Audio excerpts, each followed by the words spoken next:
요한계시록 19장입니다. 계시록 19장. 우리 교독하면서 봅시다. 이 일 후에 내가 들으니 하늘에 허다한 무리의 큰 음성 같은 것이 있어 이르되 할렐루야 구원과 영광과 능력이 우리 하나님께 있도다. 그의 심판은 참되고 의로운지라 음행으로 땅을 더럽게 한 큰 음녀를 심판하사 자기 종들의 피를 그 음녀의 손에 갚으셨도다 하고 두 번째로 할렐루야 하니 그 연기가 세세토록 올라가더라. 또 24장로와 네 생물이 엎드려 보좌에 앉으신 하나님께 경배하여 이르되 아멘 할렐루야 하니 보좌의 음성이 나서 이르시되 하나님을 종들 곧 그를 경외하는 너희들아 작은 자나 큰 자나 다 우리 하나님께 찬송하라 하더라. 또 내가 들으니 허다한 무리의 음성과도 같고 맑은 물소리와도 같고 큰 우레소리와도 같은 소리가 이르되 할렐루야 주 우리 하나님 곧 전능하신 이가 통치하시도다. 우리가 즐거워하고 크게 기뻐하며 그에게 영광을 돌리세. 어린 양의 혼인기약이 이르렀고 그의 아내가 자신을 준비하였으므로 그에게 빛나고 깨끗한 세마포 옷을 입도록 허락하셨으니 이 세마포 옷은 성도들의 옳은 행실이로다 하더라. 천사가 내게 말하기를 기록하라. 어린 양의 혼인잔치에 청함을 받은 자들은 복이 있도다 하고 또 내게 말하되 이것은 하나님의 참되신 말씀이라 하기로 내가 그 발 앞에 엎드려 경배하려 하니 그가 나에게 말하기를 나는 너와 및 예수의 증언을 받은 내 형제들과 같이 된 종이나니 삼가 그리하지 말고 오직 하나님께 경배하라. 예수의 증언은 예언의 영이라 하더라. 또 내가 하늘이 열린 것을 보니 보라 백마와 그것을 탄 자가 있으니 그 이름은 충신과 진실이라. 그가 공의로 심판하며 싸우더라.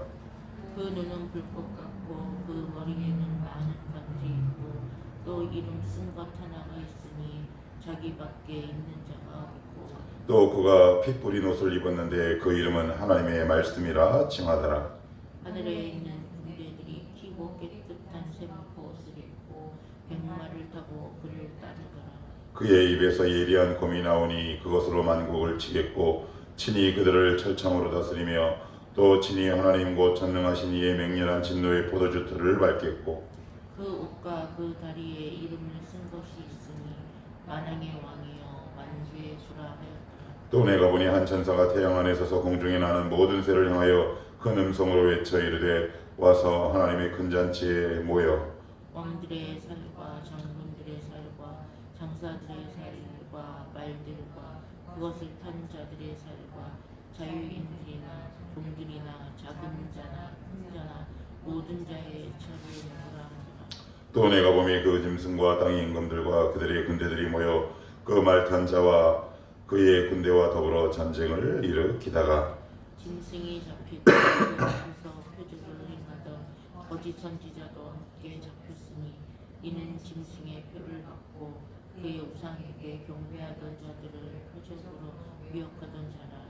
이들이 산채로 유황불 못에 던져지고 같이요. 그 나머지는 말 탄 자의 입으로부터 나오는 검의 죽음에 모든 새가 그들의 살로 배불리더라. 아멘. 예, 오늘 요한계시록은 어떻게 보면 성경의 하이라이트라고 할 수 있습니다. 창세기부터 시작된 그 모든 지류가 만나는 그 지점, 우리가 신앙생활하는 최종적인 목적, 그건 바로 혼인잔치입니다. 요한복음에 보면 요한복음 2장에 보시면 예수님께서 첫 이적으로 가나 혼인잔치를 하셨죠. 이적은 제가 뭐라 그랬습니까? 상징이라 그랬어요. 사역의 의미를 알게 해주는 거죠. 요한복음에서 특별히 이 사도 요한이 가나 혼인잔치를 첫 번째 기록한 이유는 바로 이것을 우리에게 알려주기 위함입니다. 정점입니다. 이제 이것 때문에 총 약 1186장에 달하는 이 성경이 모인 지점이 바로 이제 이 지점이다. 이제 오늘을 조금 더 구체적으로 알아보기 전에 어제를 잠깐 좀 반복하고 정리를 좀 하면 바벨론은 어떻게 무너진다고 그랬나요? 스스로 무너진다고 그랬습니다. 죄의 속성이라고 그랬습니다. 죄는 원래 속성 자체가 하나님을 떠난 것이 죄예요. 그러니까 하나님을 떠난 것의 속성이 뭐냐면 그냥 무너져요. 하나님은 어떤 존재입니까? 알파와 오메가, 이제나 전에나 영원히 계신 분이에요. 영속성이에요. 그러면 하나님 위에 모든 것들은요, 영속성이 없죠. 무너지죠. 그것도 역시 죄가 바로 그렇다. 죄는 자기의 인생과 자기의 삶과 우리의 가정과 모든 것을 스스로 허무는 독특한 속성을 가지고 있다 그랬습니다. 그런데 거의 대부분의 경우 자기의 삶이 망가지고 무너지고 회파되고 그물이 찢어지는 것들을 가지고 하나님을 원망한다 그랬어요. 성경을 전혀 모르는 겁니다. 내가 지금 어떤 행동을 하는지 전혀 모르는 거예요. 눈이 가려진 겁니다. 맹인인 겁니다. 소경이 되어버린 거죠. 바벨론은 그 누가 무너뜨리는 것도 아니라 스스로 무너지는 것이다. 그게 바로 죄의 속성이다 그랬습니다. 그러면 음행과 사치라 그랬습니다. 음행과 사치는 늘 같이 온다 그랬어요. 하나님을 떠나는 것이 음행이라 그랬습니다. 그러면 사치는 어떤 의미를 담고 있다 그랬습니까? 사치는 누구보다 자기가 부유한 위치에 있는 거라 그랬어요. 결국 하나님께 돌릴 영광을 자기에게 돌리는 거죠. 그 중심에는 교만이 있는 것이고요. 스스로 하나님 되고 싶은 것이 있습니다. 이 세상에 이것만 있으면 다 되죠. 돈이 있으면 다 됩니다. 사람들이 왜 이렇게 돈에 집착하느냐? 돈으로 무엇이든지 가능하게 할 수 있기 때문에 그러죠. 거기서 그 유혹으로부터 자유케 되는 사람은 그 누구도 없습니다. 목사, 장로, 사제, 신부, 교황 그 누구도 예외일 수도 없다. 그래서 음행과 사치는 같이 가죠. 왜요? 하나님을 떠나면 하나님의 대체제를 찾습니다. 그렇죠. 마음이 헛헛하거든요. 굶주리거든요. 그러니까 이 빈 마음에 뭔가를 자꾸 채워야 돼요. 근데 그것을 사단은 방관하거나 당연하다라고 우리를 재촉을 합니다. 그래, 너 마음이 헛헛하지? 그래, 하나님 위에 대체제 그 모든 것들로 너의 마음을 채워가. 그런데 그 당시 그것을 채워가면 당시 잠깐은 괜찮은데 곧 지나고 나면 마음이 곤고하죠. 그래서 지금 21세기 하나님을 대체하는 가장 강력한 용품 가운데 하나가 뭘까요? 덕목이. 덕목이라는 표현은 좀 그렇지만 저는 도파민 중독이라고 봅니다. 우리 눈에 끊임없이 이어지는 여러 가지 짜릿한 기사들, 동영상들, 그것을 통해 우리의 도파민을 채워가죠. 거기에 딱 중독이 돼버리면 하나님 절대 찾지 않습니다. 나는 지금 무엇으로 채워가고 있는가?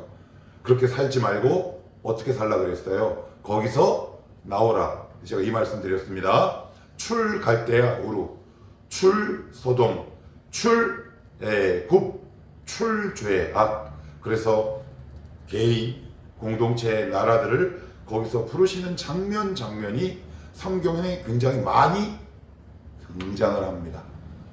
거기서 나오라. 왜요? 그 사람들은 이 쾌락이 너무 좋은 거죠.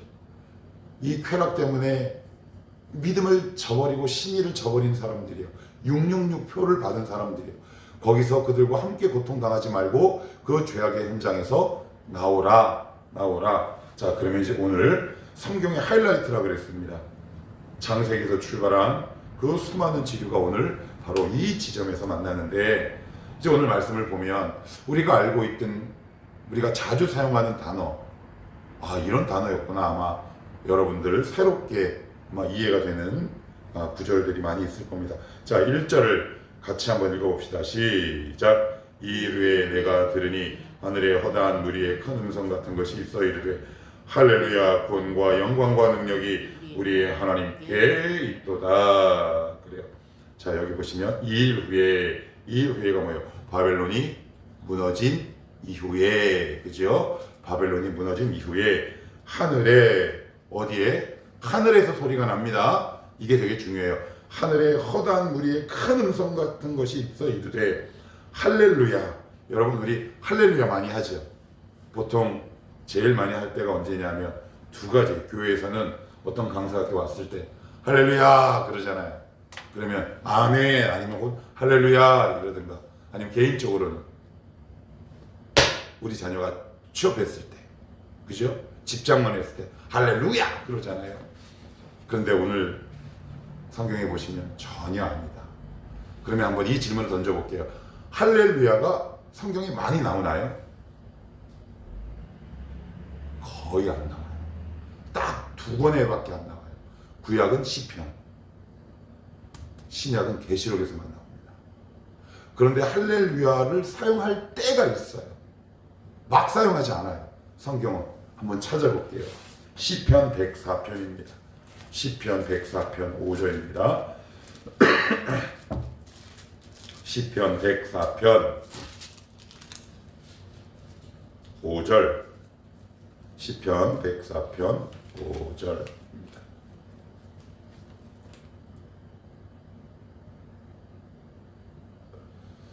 자, 한번 읽어볼게요. 시작. 땅에 기초를 놓으사 영원히 흔들리지 아니하게 하셨나이다 라는 말씀이 있고, 한 군데 더 찾아볼게요. 시편 105편 45절 한 장만 넘겨보시면 돼요.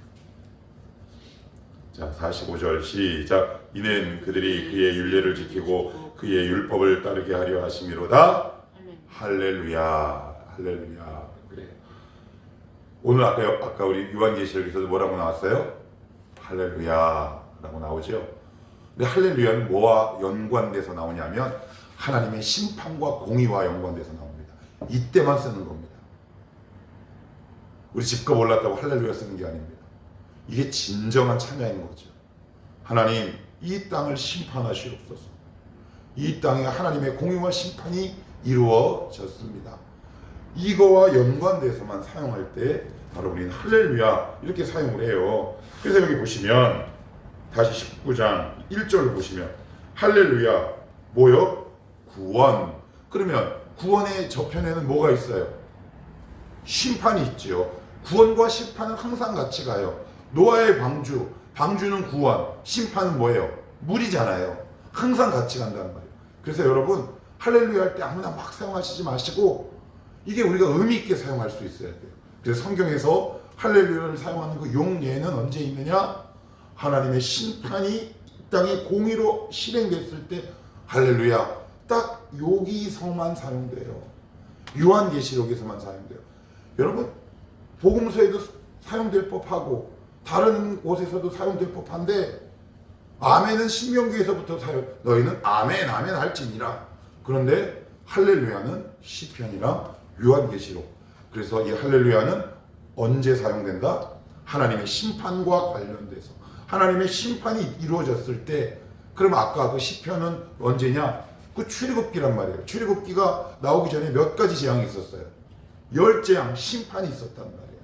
그래서 할렐루야는 심판과 관련돼서만 사용되는 거다. 자, 그러면 우리가 그냥 우리 친척이 아니면 내가 뭐 개업을 했는데 할렐루야 잘못된 사용이에요.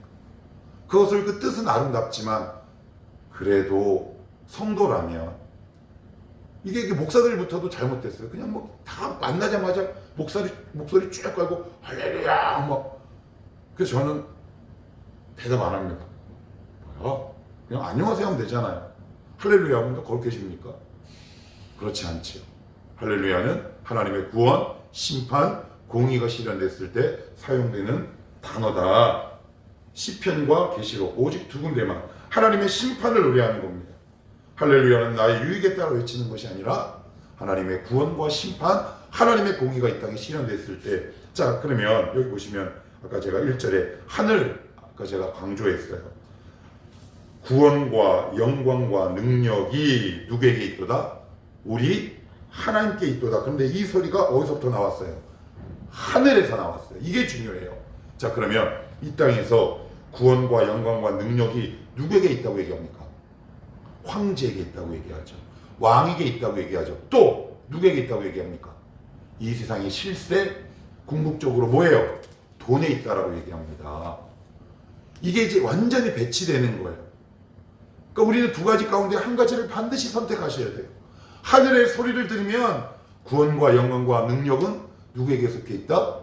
하나님께 속해 있다. 할렐루야가 되지만 우리의 시선이 땅에 딱 곤두박질 치는 순간 우리는 이 땅의 노예로 살아가요. 이 땅의 쾌락의 노예로 살아가죠. 이 땅의 상인의 노예로 살아가요. 그래서 그 표를 받은 사람들을 666 표를 받은 사람들, 바코드가 아니라 그랬습니다. 이 땅에서 믿음을 저버리고 이 땅에 향락에 젖어 사는 모든 사람들이 바로 666표를 받은 사람들이다 라고 제가 계속 반복해서 말씀을 드리고 있어요. 하늘에서 무슨 소리가 났어요? 허다한 무리의 큰 음성 같은 것이 있어 이르되, 할렐루야가 막 터져 나오는 겁니다. 그동안 눌려 있었던 그 할렐루야가 터져 나오는 거죠. 구원과 영광과 능력이 우리 하나님께 있도다. 우리 속지 마십시다. 이 세상은 끊임없이 우리 향해 이렇게 주입해 갑니다. 야, 구원과 영광과 능력은 이 땅에 있는 거야. 돈에 있는 거야. 그리고 그것을 체감하게 하죠. 좌절하게 합니다. 힘들게 합니다. 그래서 여러분 어떻게 해요? 대부분의 사람들이 무엇을 포기하나요? 돈을 포기합니까? 향락을 포기합니까? 아니면 믿음을 포기합니까? 대부분 믿음을 포기합니다. 굉장히 두려운 겁니다. 근데 성경은 뭐라고 얘기하느냐? 뒷부분에 가서 살펴보겠지만 이 바벨론이 성도들의 피해, 앞부분에도 한번 나왔어요. 그게 무슨 이야기일까요? 수많은 성도들의 피에 취해 있다 그랬습니다. 이 세상에 많은 사람들이 두 가지 상황에서 무엇을 선택하느냐 하면 우리는 거의 대부분 세상을 선택합니다. 그래서 뭐라고 얘기하냐? 어린 양의 혼인잔치에 초대받은 사람들이 복이 있다 얘기해요. 왜 복이 있다고 할까요? 그만큼 그 수가 적기 때문에 그렇습니다. 요한계시록은 그런 면에서 보면 우리의 신앙을 다시 한번 각성시킬 수 있는 굉장히 중요한 복음을 우리에게 제시하고 있습니다. 2절 한번 봅시다. 2절도 한번 볼게요. 같이 읽어봅니다. 시작. 그의 심판은 참되고 의로운지라 음행으로 땅을 더럽게 한 큰 음녀를 심판하사 자기 종들의 피를 그 음녀의 손에 갚으셨도다. 자기 종들이 누구예요? 성도예요. 성도의 뭐래요? 피랍니다. 이게 무슨 피예요? 이걸 그래서 히브리서 12장 4절은 이렇게 얘기합니다. 들어보셨을걸요? 너희가 죄와 싸우되 아직 피 흘리기까지 싸우지 아니하고. 여러분, 믿음을 지키려면 반드시 피가 필요합니다. 여러분, 그냥 이렇게 믿음을 지키는데 만사형통은 없습니다. 근데 우리는 피를 흘리면 과감하게 믿음을 버리려고 하죠. 교회를 떠나려고 합니다. 여러분, 그러시면 안 됩니다. 하늘에서 하나님이 가슴을 치시는 겁니다. 얘들아, 이 땅에서는 너희가 믿음을 지키며 살 때 반드시 피를 흘리게 되어 있어. 이들이 어떤 피입니까? 바벨론과 함께하지 않는 성도들의 피인 겁니다. 거기서 차라리 믿음을 버리고 살지언정 나는 차라리 순교를 택하겠다라고 하나님을 꽉 붙든 성도들의 순교의 피예요. 그러니까 여기서 말하는 피는 죽음도 포함될 수도 있겠고요. 한편으로는 뭐도요? 물질적인 손해도 포함되는 겁니다. 그런데 우리는 예수를 믿으면 물질 손해도 안 보고 다 잘 돼. 그러니 얼마나 당황스러워요. 그럼 복음을 무엇으로 전락시킨 겁니까? 미신으로 전락시켜요. 미신에서 뭐라 그래요? 돼지 머리 딱 갖다 놓고 5만 원짜리 딱 하면 만사형통한다 그러잖아요. 여러분, 기도하면 만사형통합니까? 물론 하나님께서 순족하게 길을 많이 얘기하시죠. 그러나 곳곳에 얼마나 위험하고 힘든 일들이 얼마나 많이 있습니까? 여러분, 우리 기억하셔야 합니다. 믿음으로 산다는 것은 반드시 피를 흘리게 되어 있다. 그런데 많은 성도들이 죄와 싸우되 어떻게 안 싸운다? 대충 싸워요. 피를 흘리지 않아요. 손해보지 않습니다. 절대 손해보지 않아요. 그래서 내가 믿음으로 가다가 내가 시간을 손해보고 물질을 손해보고 자존심을 손해보면 그 길을 더 이상 가려고 하지 않죠. 슬슬 뒤로 내뺍니다. 그래서 결국 무엇을 선택합니까? 바벨론 안으로 들어간 겁니다. 그 음료에 취하는 겁니다. 거기서 포도주를 먹고 마시는 겁니다. 그런데 어제 봤지요? 거기서 어떻게 해요? 나오라. 이 바벨론은 반드시 무너진다. 바로 오늘 그 말씀을 2절에서 하고 있어요. 그래서 뭐라고 얘기하냐? 그의 심판은 참되고 의로운지라 음행으로 땅을 더럽게 한 큰 뭐라고 얘기합니까? 음녀를 어떻게 해요? 심판하사 자기 종들의 피를 그 음녀의 손에 갚으셨도다. 여기서 피는 순교를 얘기하기도 하고 때로는 손해를 얘기하기도 합니다. 믿음을 지키기 위해서 치른 모든 대가를 피 이렇게 얘기합니다. 그 대표적인 것이 바로 순교겠지요. 그죠? 그래서 순교는 지금 21세기의 순교는 뭔가요? 뭐가 순교입니까? 박해하는 사람 있습니까? 없지요. 그래서 더 무섭습니다. 뭐에 대해서 순교해야 하나요? 물질에 대해서 순교해야 합니다. 하나님, 시간에 대해서 순교해야 하지요. 자, 3절 보시면 두 번째로 할렐루야 하니 그 연기가 세세토록 올라가더라. 그러면 그 연기가 뭘까요? 우리 18장 18절 한번 읽어볼까요? 18장 18절. 자, 18장 18절 19절 시작. 그가 불타는 연기를 보고 외쳐 이르되 이 큰 성과 같은 성이 어디 있느냐 하며 티끌을 자기 머리에 뿌리고 울며 애통하여 외쳐 이르되 화 있도다 화 있도다 이 큰 성이여 바다에서 배 부리는 모든 자들이 너의 보배로운 상품으로 치부하였더니 한 시간에 망하였도다. 여러분, 한 시간에 망하였다가 one hour입니까? 아니에요. 단기간에 망했다라고 얘기하는데 여기 보시면 애가가 나오죠. 애통하는 겁니다. 무엇을 보고 애통해요? 바벨론을 보고. 누가? 바벨론에 사는 사람들이. 그러면 성도들은 무슨 노래를 불러요? 오늘 3절에 뭐라고 나와요? 두 번째로 뭐하니? 할렐루야. 우리는 뭐라고? 축가. 세상은 애가. 여러분, 이 두 노래 중에 고르셔야 합니다. 지금은 막 축가를 부릅니다. 왜요? 바벨론이 훨씬 편하고 좋습니다. 여러분, 훨씬 좋습니다. 세상이 훨씬 더 재미있습니다. 짜릿합니다. 향락이 있습니다. 쾌락이 있습니다. 음란이 있습니다. 풍요로움이 있습니다. 그런데 하나님께서 이 어린 양의 혼인잔치 그때 두 노래를 부를 사람만 딱 남겨두십니다. 누굽니까? 할렐루야 축가를 부를 사람이 있는가 하면 애가를 부를 사람이 있습니다. 아, 내가 저렇게 좋아했는데, 내가 저렇게 좋아했던 것. 여러분, 이 애가를 이 땅에서 여기서 미리 부르셔야 돼요. 아, 저거 망하는구나. 나 저거 망한 데서 나와야지. 그런데 수많은 성도들이 거기서 자리를 탁 잡고 또아리를 틀고 있죠. 하나님, 저 여기가 너무 좋습니다. 여러분, 거기서 나오십시오. 그 자리에서 나오십시오. 왜요? 한 시간 안에 망할 만큼 그 성은 반드시 망할 곳이다. 두 가지 노래가 있다 그랬습니다. 무슨 노래? 할렐루야 같은 축가. 그리고 어떤 노래? 애가가 있다 그랬습니다. 애가를 이때 부르면 이미 그때 늦은 겁니다. 지금 부르셔야 합니다. 그래서 여러분, 뭐라고 얘기합니까? 마태복음 5장에 심령이 가난한 자. 그 다음 두 번째, 애통하는 자. 애가를 부르는 거죠. 무슨 애가? 자신에 대한 애가. 죄에 대한 애가를 부르는 거예요. 근데 이 일이 언제가 가능해요? 언제, 무슨 일을 경험했을 때 가능합니까? 은혜 받았을 때 가능하죠.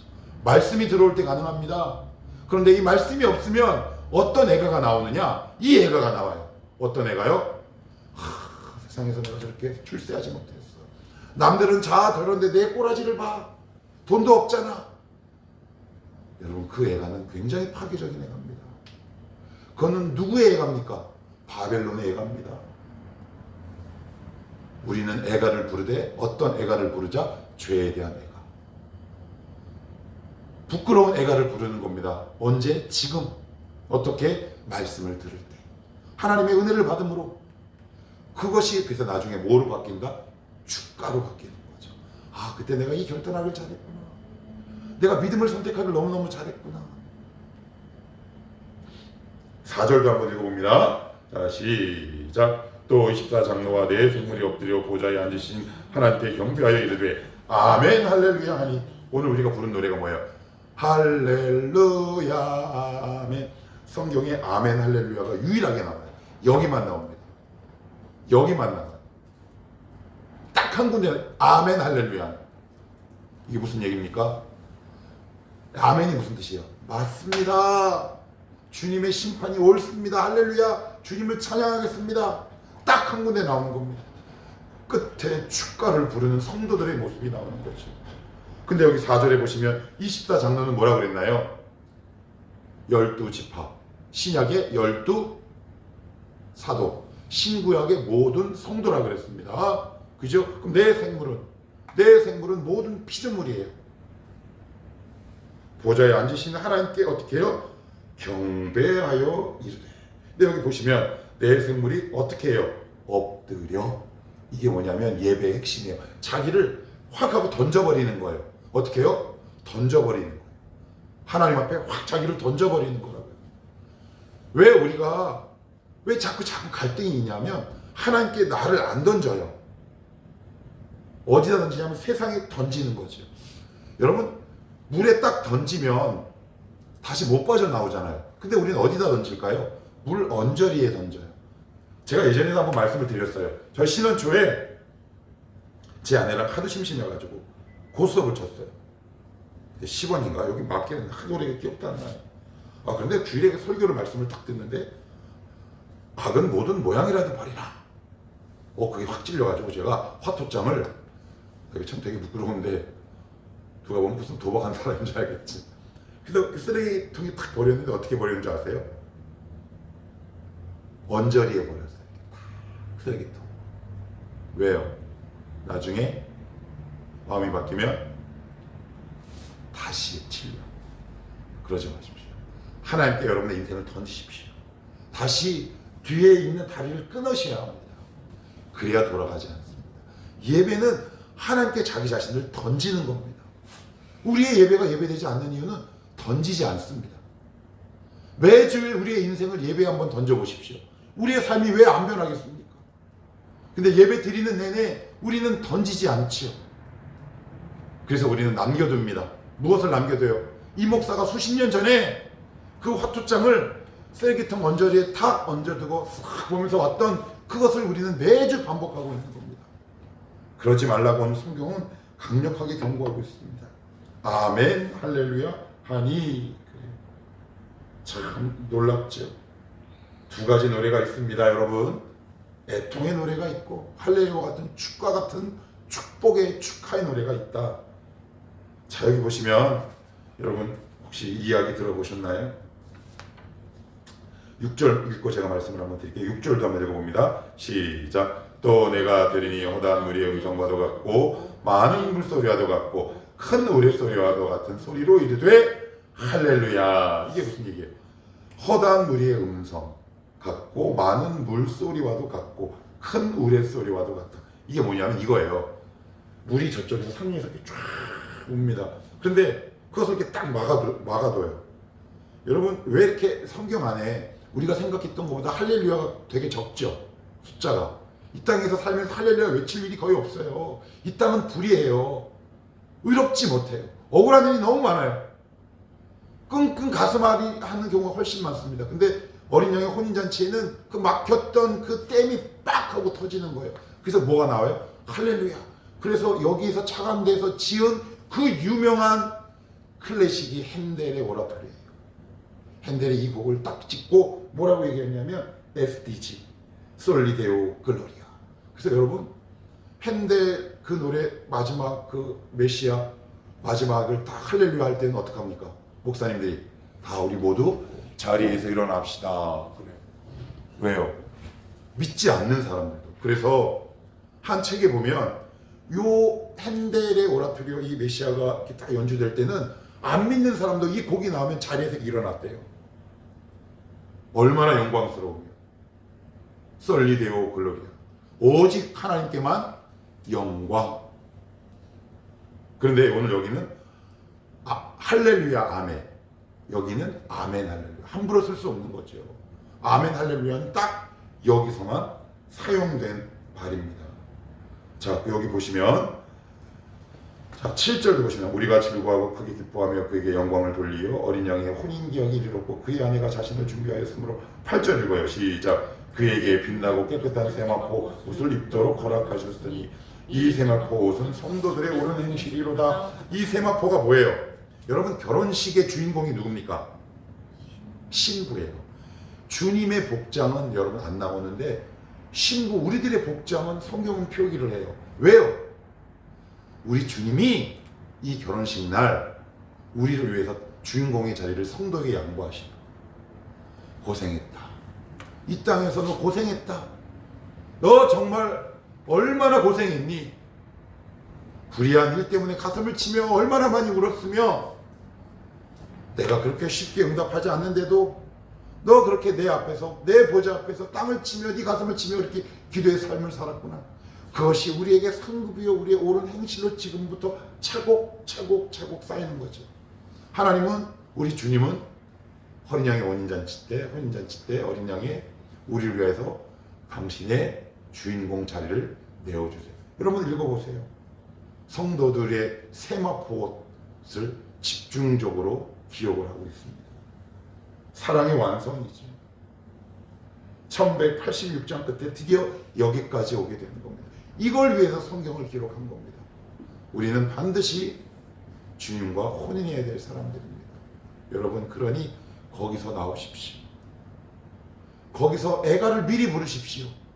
이렇게 사는 나의 모습을 보고 가슴을 미리 치십시오. 그래야 나중에 축가를 부를 수 있습니다.